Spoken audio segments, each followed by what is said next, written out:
पापा के आंगनमा हो बेटी बीतला बचपना।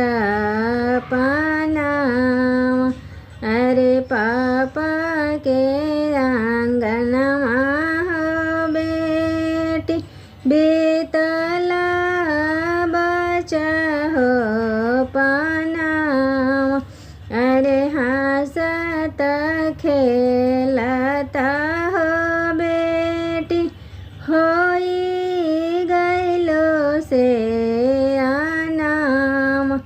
अरे खाइते पियता हो बेटी होई गेल से आनाम। सोनियो मेले हो जी पापा हमारी हो बचनिया।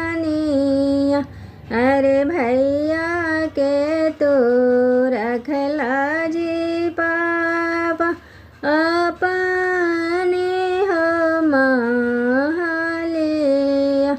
अरे हमरा काहे भेजे